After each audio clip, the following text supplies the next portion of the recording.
하나님이신데 그러면 안 돼요 라는 말씀의 제목으로 은혜를 나누겠습니다. 동지방 교제하고 있는 두 목사님이 매일 큐티를 하고 그 큐티를 한 거를 저에게 보내줍니다. 그래서 그 덕분에 제가 지난 3월 31일까지 레위기를 계속 쭉 같이 읽었습니다.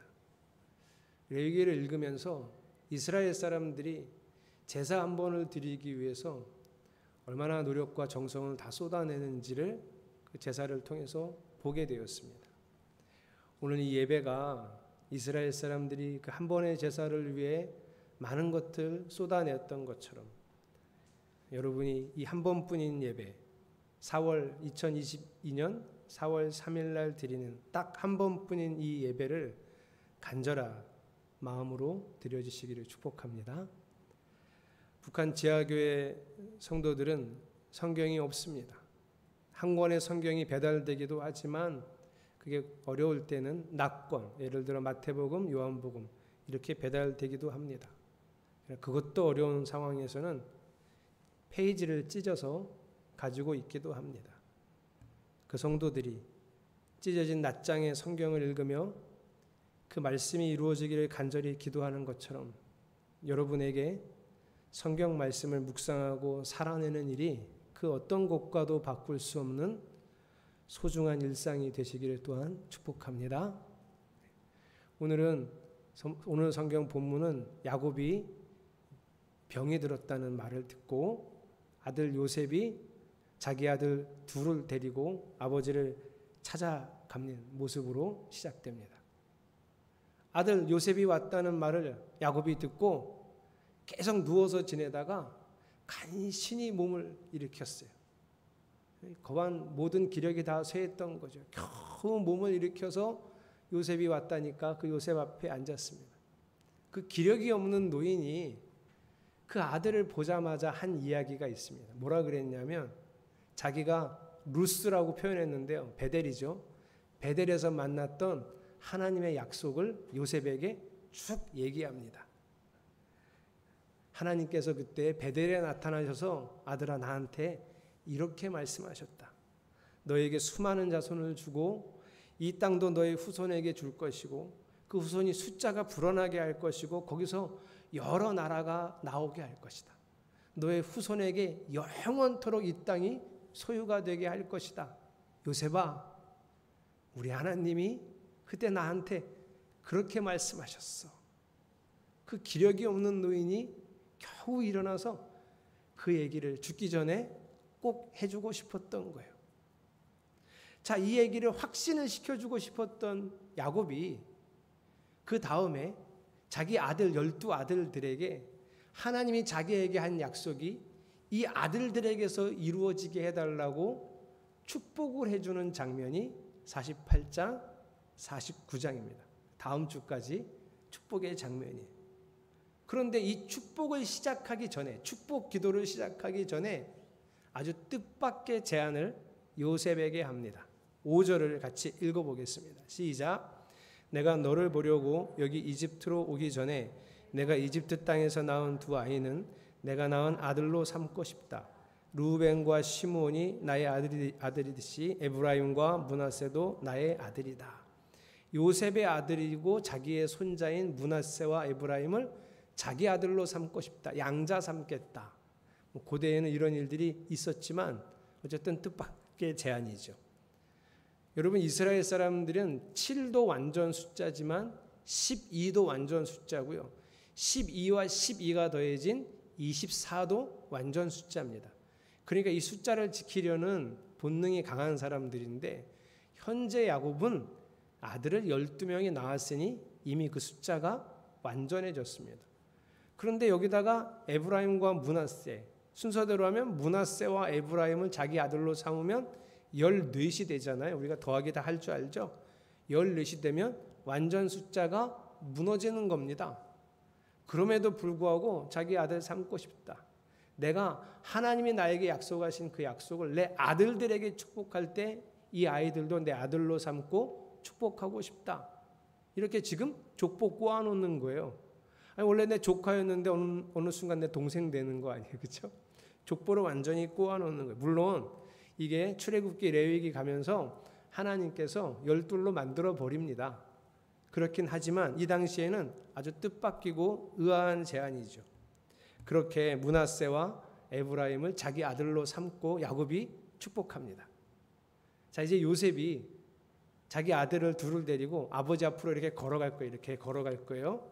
그래서 이제 오른손에 왼손에 아들 하나씩을 붙들고 가서 아버지한테 기도받을 건데, 자, 오른손에 누구를 잡았느냐?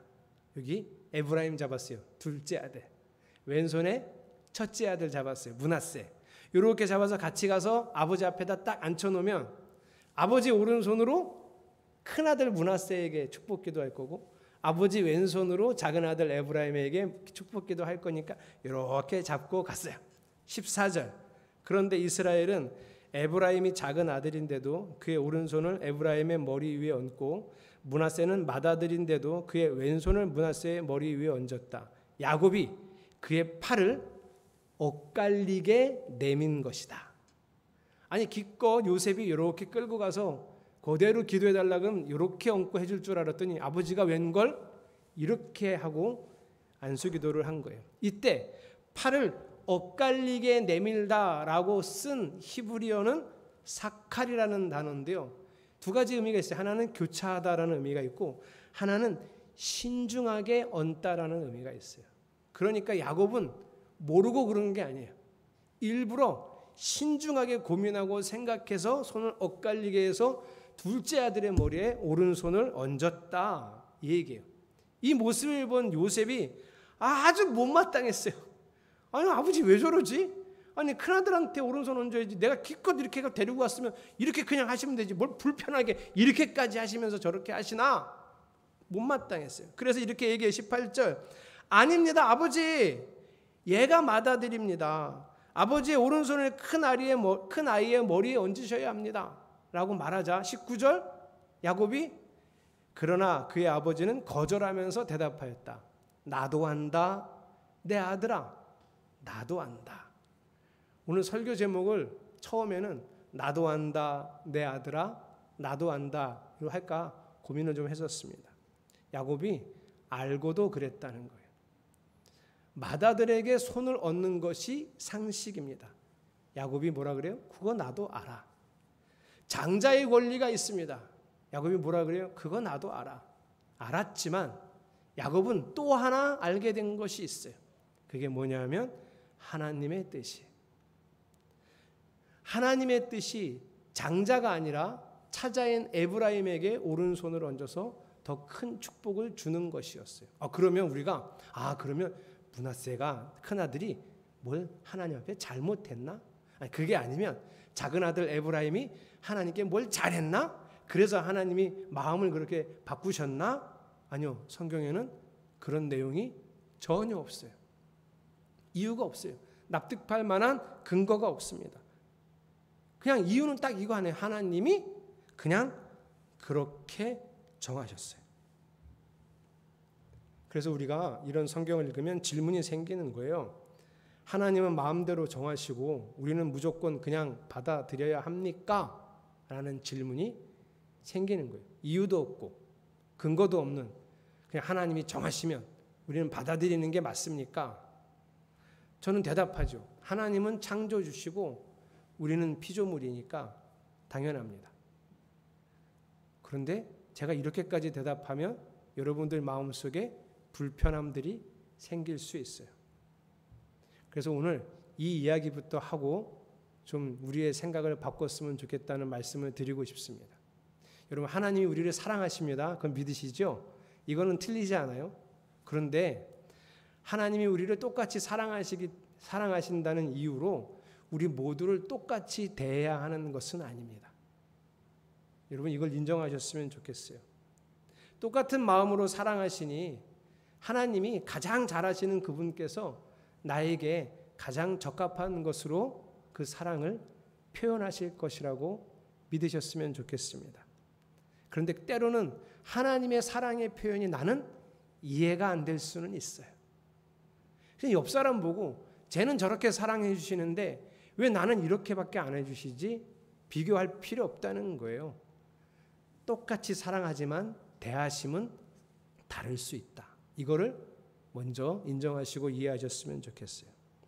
목사의 입장에서 표현하자면 춘천에 아주 큰 교회인 춘천중앙감리교회 담임 목사님과 온익교회 담임 목사님 저와 그리고 또 작은 미자리 교회라 그러죠. 아주 어려운 교회 담임 목사님이 어떤 목사님이 셋을 하나님이 똑같이 사랑하세요. 그러나 그 목사 셋의 기회와 목회의 자리에 차별을 두신 것은 내가 다 이해할 수 없는 하나님의 뜻과 은혜가 있다는 거예요. 저는 이것을 받아들이고 인정해야 한다는 거예요. 1700년대부터 철학의 사조가 바뀌었습니다. 1700년대 중반인데요. 계몽주의가 나타났죠. 계몽주의는 이성을 중심으로 해서 이 이성의 힘으로 우주를 이해하고 인간의 상황을 개선할 수 있다고 믿는 겁니다. 여기에 인문학까지 발달하면서 최근에는 우리가 가장 많이 듣는 여러 가지 표현 중에 이런 게 있어요. 동등한 인격체. 여러분도 잘 알고 있죠. 이제는 인간 중심의 사상, 인간 중심의 가치, 인간 중심의 사회를 만들었습니다. 자, 이런 철학과 이런 사조가 지금까지 흘러오면서 17세기 이후에 이제는 현대인들은 어느 순간부터 절대적인 권력과 권력을 가진 하나님이 불편합니다. 그래서 우리가 쉽게 납득이 되지 않으면 하나님도 인정하지 않습니다. 그런 하나님이면 불편하고 싫습니다. 그래서 내 생각에 내 판단에 하나님이 정말 그렇다면 나는 그런 하나님 안 믿을 거야. 이렇게까지 표현하죠. 이게 17세기 이전에는 있을 수 없는 말이었습니다. 근데 여기서 끝나지 않았어요. 이 철학의 사조가 여기까지 흘러오면서 이게 끝이 아니라 하나님의 절대 주권을 인정하지 않거나 거기에 하나 더 숟갈을 얹어서 하나님만큼 나에게도 그만한 마땅한 주권이 있다고 생각하게 됐어요. 왜? 나는 존중받아야 될 인격체니까. 이게 교회에 침투했어요. 왜냐하면 우리는 어렸을 때부터 이걸 배웠거든요. 학교 다니면서. 우리는 마땅히 존중받아야 될 인격체다. 심지어 누구에게도 하나님에게도. 내가 이해되지 않으면 나를 이해시켜서 믿게끔 해야 되는 게 하나님의 역할이라고 생각하게 된 거예요. 그래서 믿는 사람들도 우리는 아니라고, 우리는 그걸 믿지 않는다고, 우리가 믿는 것은 하나님의 왕되심을 믿는다고 이렇게 고백은 하지만 실제 이 생각과 삶은 나 중심의 삶을 살아가고 있다는 거예요. 예배를 한다고, 예배를 드린다고도 표현하는데 그 예배하는 거요. 누가 결정하죠? 우리는? 내가 결정합니다. 그럼 하나님이 결정하도록 하는 방법이 있습니까? 있죠. 하나님께 묻는 겁니다. 어떻게 묻죠? 성경을 매일 읽고 묵상하면서 오늘 주일 예배를 할지 온라인으로 할지 여러분 항상 하나님이 똑같이 대답하신다고 믿지 마세요. 그렇지 않아요. 오늘 주일 오후 집회를 참여할지 화요 성경학교를 참여할지 묻지 않아요. 그냥 내 상황과 내 처지에 따라서 항상 내가 판단합니다. 성경을 읽고 묵상하는 걸 배우는 거, 기도하는 걸 배우는 거, 이걸 모두 다 하나님이 하시도록 결정하시도록 우리는 하지 않아요. 교회를 다니고 하나님을 왕으로 고백하는 우리지만 실제로는 내가 결정합니다. 성경 말씀도 없이 기도도 없이 내가 결정해요. 사회가 발달하면서 이런 우리의 습관과 삶의 질서에 힘을 보태 주었어요. 의학이 발달하면서 병을 지배합니다. 이제는 웬만한 병으로는 죽지 않습니다. 평균 연령도 70세를 넘어선 지 오래됐습니다. 병 같은 거야 하나님께 도우심을 구하지 않아도 이겨낼 수 있습니다. 약이 없으면 불안하지 하나님이 없어서 불안하지 않습니다. 이제는 다른 나라의 유명한 음식들을 동네에서도 먹을 수 있습니다. 대단합니다. 이제 정말 우리나라 끝내줍니다. 오늘 제주도 가서 일 보고 저녁에 제주도에서 비행기 타고 올 수 있습니다. 저 해외에 멀리 있는 사람과 얼굴을 마주보고 이야기도 할 수 있습니다. 컴퓨터를 통해 놀랍고 많은 일들을 할 수 있습니다. 이 모든 것을 누릴 수 있는 가장 좋은 수단은 돈이지요. 그래서 돈이 없어서 불안하지 하나님이 없어서 불안하지 않습니다.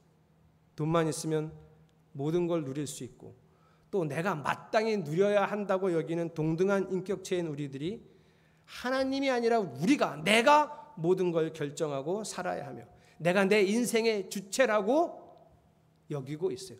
입으로는 그렇게 고백하지 않았었는데 교회에서 우리는 이미 그렇게 되었습니다. 우리는 내가 믿는 것하고는 조금 다르게 이미 그렇게 생각하면서 살아가고 있습니다. 그러니 내가 윤리적이라고 여기는 것, 내가 상식이라고 여기는 것을 거스리고 하나님이 마음대로 아무 이유도 없이 그냥 진짜 하나님 멋대로 결정하는 이런 상황은 너무 불편하고 싫어서 뭘 하나님이 이래? 이러고도 하나님이야? 하나님을 받아들일 수 없는 사람이 되었습니다. 우리가 세상 사람이 아니라 우리가 그렇게 되었고 지금 우리가 그렇게 되어져 가고 있다는 거예요. 철원에 있을 때 서울 남년의 동작지방 감리사님이 어느 날 저한테 전화를 하셨어요. 저는 모르는 분인데 그분이 전화를 하셔서 자기 지방에 담임 목사를 구하고 있는 교회가 있는데 아주 괜찮은 교회인데 한번 와서 보시지 않겠냐. 그래서 저를 어떻게 알고 전화하셨냐 했더니 뭐 건너 들었다고 그러시게 전화를 하셨어요. 그래서 뭐 꼭 그 교회를 안 가도 되고 안 봐도 되는데 내가 목사님 한번 만나고 싶으니 꼭 식사는 하러 오라고 그래서 제가 그 목사님을 만나러 우리 아내와 서울을 갔습니다. 같이 이제 식사를 했어요. 식사를 하면서 계속 저한테 교회 한번 보고 안 갈래요? 교회 한번 보고 안 갈래요? 그래서 보죠 뭐. 그래서 갔더니 서울 지하철 2호선과 지하철 4호선이 만나는 사당역 바로 근처에 있는 교회입니다. 여러분 거기 땅값이 엄청나게 비싸잖아요. 그런데 그 교회는 이미 자기 건물을 가지고 있고 주차할 수 있는 땅도 가지고 있었어요. 교회 가서 이렇게 주변을 봤더니 아파트가 병풍처럼 둘러서 있었습니다. 그래서 교회는 이렇군요. 그리고 집에 가려고 그랬더니 목사님, 이 교회 성도들이 목사님이 저랑 밥 먹는다고 했더니 한번 보고 싶다고 몇 명 왔는데 보고 가실래요? 그러는 거예요. 그래서 제가 뭐 준비도 안 되고 뭐 어떻게 봅니까? 그랬더니 뭘 준비를 해 그냥 인사만 하면 되는데 뭐 그러시면 그러시죠 하고 교회를 들어갔더니 20명이 넘는 성도들이 이렇게 둥그렇게 이미 서 있는 거예요. 그리고 앉아서 저보고 좀 앉으시라고. 그중에 한 성도가 주머니에서 뭘 꺼내요. A4 용지를 꺼내요. 거기 질문을 만들어 갖고 왔더라고요. 저한테 목사님 선교에 대해서, 전도에 대해서, 속회에 대해서 어떻게 생각하세요? 이런 질문들을 쭉 하더라고요. 그럼 제가 차분하게 대답을 했습니다. 제가 그때 느낀 그 성도들의 인상은 열심히 전도하고 싶고 열심히 사랑하고 싶고 그래서 교회를 부흥시키고 싶은 열망과 열의가 가득한 사람이에요. 어쨌든 인사를 하고 저는 철원으로 돌아왔습니다. 하루 뒤에 감리사님이 전화를 하셨어요. 목사님, 우리 그 성도들이 목사님이 우리 교회 자기 교회 오셨으면 좋겠다고 자꾸 전화를 하는데 목사님 서울에 오실 생각이 없냐? 전화를 하셨어요. 제가 그때 30대 중반이거든요. 그때 저는 목사로서 꿈이 있었습니다.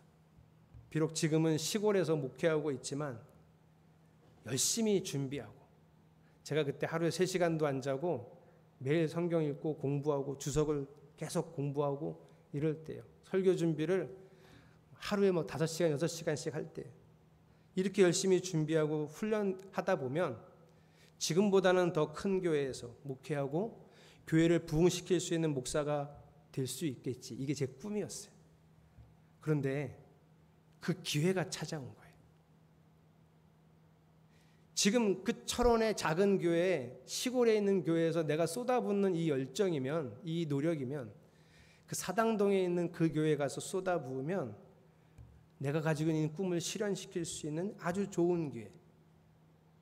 그게 저를 찾아왔어요. 그런데 그때 이걸 과연 내가 내 마음대로 결정할 수 있을까? 안 되죠. 감리사님께 시간을 달라고 그랬습니다. 기도해야 되니. 그리고 아내랑 기도에 들어갔습니다. 하나님, 내가 어떻게 하기를 원하십니까? 성경을 성경 공부하고 주석 읽을 때보다 더 많이 쭉 읽었어요. 하나님이 답을 주시길 원하면서. 그리고 하나님이 3일 만에 답을 주셨어요. 여기 남아있으라. 내가 너를 쓰고 싶은 데는 철원의 이평교회지 서울의 그 동작지방의 그 교회가 아니라는 거예요. 인간적으로는 아주 좋은 교회라고 할 수 있겠으나 그건 저한테 중요하지 않았어요. 하나님이 제가 이평교회에 있는 걸 원하셨기 때문이에요. 이유 말씀해 주시지 않았어요. 그냥 거기 있으라 하셨어요. 그게 하나님의 뜻이었어요. 그때 그 많은 생각과 기도하고 성경을 보면서 제 마음을 하나 바꾼 게 있습니다. 하나님은 제가 교회를 향해 품고 있던 생각을 고쳐놓으셨는데요. 교회는 제 꿈을 실현시키는 곳이 아니라는 거예요. 교회는 하나님의 꿈을 실현하는 곳이에요. 제가 얼마나 준비되어 있는 사람인지, 어느 정도를 준비하면 하나님께서 목사인 저 개인의 꿈을 실현시킬 기회를 주시는지 그런 건 아무 의미 없다. 물론 저는 늘 준비되어야 되는 사람이고 열심히 해야 되는 사람이겠지만 그렇게 열심히 생명을 다 바쳐 준비했어도 한 사람도 없는 교회로 저를 보내신다고 해도 준비한 모든 것을 거기에 쏟아낼 수 있는 사람이 목사여야 한다는 거예요. 한 사람도 없는 그 교회에서 또 여전히 또 매일 열심히 준비하고 또 준비되어져야 하는 것이 목사여야 한다는 거예요. 그래서 성도의 숫자, 교회의 재정은 절대로 목사의 꿈이어서는 안 된다는 거예요. 그때로부터 하나님께서 저를 어디에 두시건 그건 언제나 하나님 마음입니다. 이런 고백을 했습니다. 불만은 있을 수 없습니다. 하나님, 저는 딴 생각을 품을 수 없습니다. 때로는 의아하고 도무지 납득이 되지 않아도 주님이 그러라 하시면 나는 무조건 받아들여야 하는 사람입니다. 하나님, 저는 이렇게 열심히 준비했는데 저 사람한테는 저런 기회를 주시고 왜 나한테는 이런 기회밖에 안 주십니까? 나는 최선을 다해서 잠도 안 자고 이렇게 열심히 하나님의 일을 준비하고 있었는데 저 사람한테는 저렇게 대해 주시면서 왜 나한테는 이렇게밖에 안 하십니까? 이렇게 말하지 않기로 했습니다. 세상에서는 엿장수도 지 마음대로 한다는데 모든 세상을 만드신 하나님이 하나님 마음대로 하시겠다는데 저는 예라고 대답하겠습니다. 그렇게 고백했습니다. 하나님이 주인이시고 마땅히 그 주인이 권리를 다 가지셔야 합니다. 우리는 하나님의 주권에 대해서 내 상식과 윤리에 맞지 않는다고 말하거나 거부할 권리가 없다. 여러분도 마찬가지. 나 이렇게 열심히 살았는데, 나 이렇게 최선을 다하는데, 나 교회도 이렇게 봉사했는데 하나님 돌아오는 게 왜 이것뿐입니까? 최선을 다했으면 거기에 만족할 수 있어야 돼요. 왜 나에게는 이것밖에 허락하지 않느냐고 불만을 가져서는 안 된다는 게 제 신앙의 고백입니다. 그래서 오늘 저는 이 설교 시간에 여러분에게 이렇게 소리 지르고 싶어요. 하나님이신데 그러면 안 됩니까? 그분이 하나님이신데 왜 그러면 안 됩니까? 라고 말하고 싶어요. 이 말씀 묵상하면서 저도 저한테 얘기했습니다. 하나님이신데 너한테 그러면 안 돼? 저도 물어봤어요. 저한테. 제 몸 상태는 점점 좋아지지 않고 목회의 상황은 현재와 같고 이것을 돌아보는 거죠. 이것이 내 죄와 내 허물 때문인가? 내 잘못된 습관 때문인가? 돌아봤을 때 그것이 잘못됐으면 고쳐야 되겠지만 그것이 아니고 그냥 그게 하나님 마음이었다면 저한테 묻는 거예요. 하나님이신데 너한테 그러면 안 돼? 대답할 수 있어요. 네, 되죠. 저는 좋습니다. 저는 만족합니다. 고백할 수 있었어요. 성경이 우리에게 몸과 마음과 힘을 다해 예배하라고 하는데 누가 토를 달아야 하겠습니까? 누가 토를 달 수 있습니까? 성경이 예수님의 몸된 교회를 섬기고 사랑하라고 하는데 어떤 토를 달 수 있겠습니까? 하나님이 성경이 자기 자신을 사랑하고 이웃을 내 몸과 같이 사랑하라는데 우리가 무슨 변명을 댈 수 있습니까? 바울에게 하신 것처럼 내 은혜가 너에게 족하다라고 한들 내가 어찌 불평을 하겠습니까?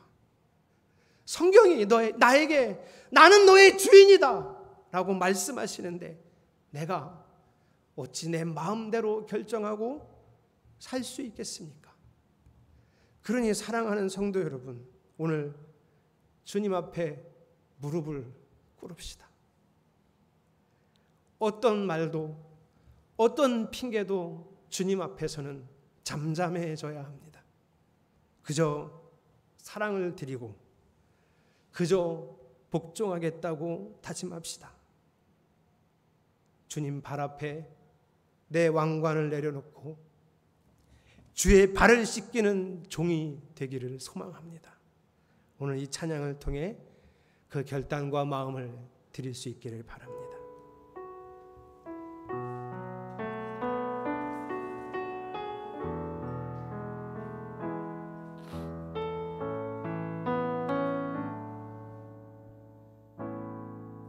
주 발 앞에 무릎 꿇고 그 사랑에 남기네. 어떤 말도 그 어떤 소리도 그 발 앞에서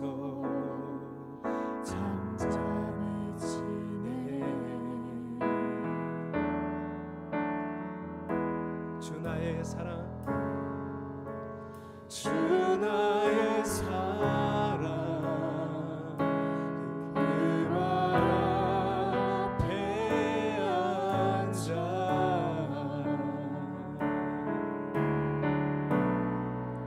내 모든 기도는 사랑으로 내가 되네.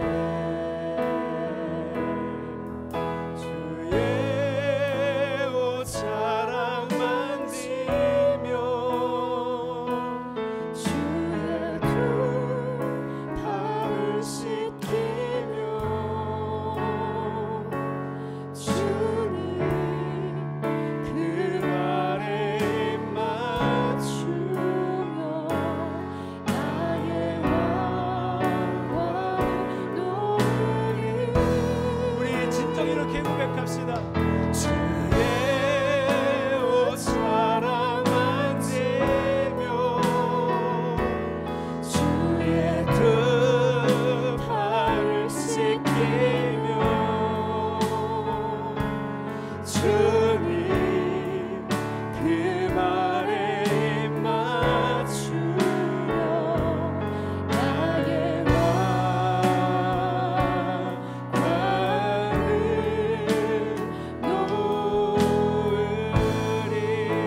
주 발 앞에 무릎 꿇고 주 발 앞에 무릎 꿇고 그 사랑에 남기네. 어떤 말도 그 어떤 소리 그 발 앞에서 잠잠해지네. 그 발 앞에서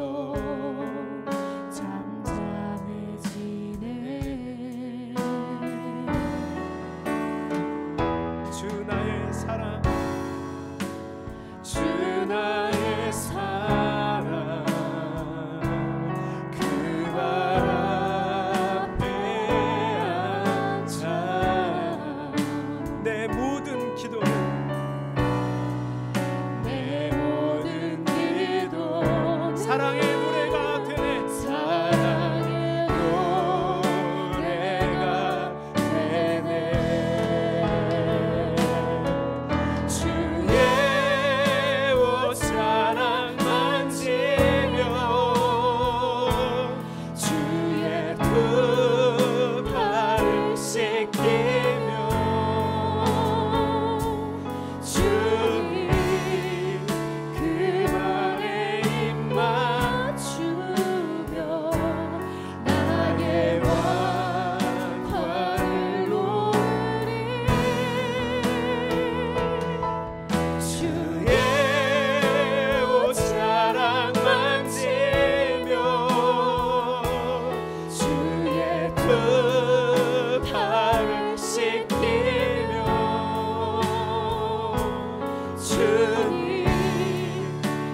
내 모든 주권은 내 것이 아니고 하나님의 것입니다.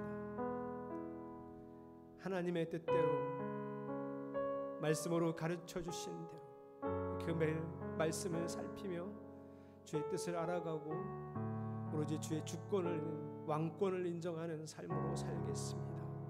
오늘 시간 마음에 결단하며 동성으로 기도합시다. 하나님, 성경을 매일 펼쳐놓고 살겠습니다. 성경을 매일 펼쳐놓고 주의 뜻을 구하며 살겠습니다. 그 주의 뜻을 알았으면 내 본성이, 내 죄성이 그대로 살아가는 것을 싫어하기에 하나님 간절히 결단하며 기도하며 그 말씀이 이루어지는 삶을 살기 위해 기도로 투쟁할 것입니다. 이것을 살아낼 힘을 달라고 하나님께 기도할 것입니다. 주님만 바라볼 것입니다. 하나님이 말씀을 이루어낼 수 있는 길은 오직 하나님의 능력밖에 없사오니 내가 내 삶의 본성을 거스리고 주의 주권과 왕권을 인정하며 살아갈 수 있도록 주여 매일 말씀을 펼쳐놓고 그 말씀 이루기 위해 매일 기도할 때마다 살아낼 수 있는 힘과 능력을 아버지여 우리에게 주시옵소서. 내 모든 왕관을 내려놓고 주 앞에 서기를 소망합니다. 주의 옷자락 만지며 주의 두 발을 씻기며 주님 그 발에 입 맞추며 나의 왕관을 놓으리. 주의 옷자락 만지며 주의 두 발을 씻기며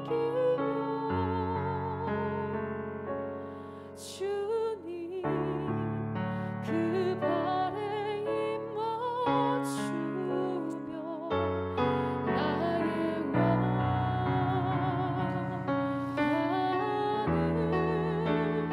놓으리. 하나님, 저와 우리 성도들이 이렇듯 우리의 주권을 내려놓고 매사에 성경을 펼쳐놓고 늘 주님의 뜻을 구하며 그 뜻을 알게 되면 내 본성과 다른 하나님의 뜻을 이루어가기 위해서 맹렬히 전투하듯 기도하는 그런 삶을 살기 원합니다. 우리의 주권은 없습니다.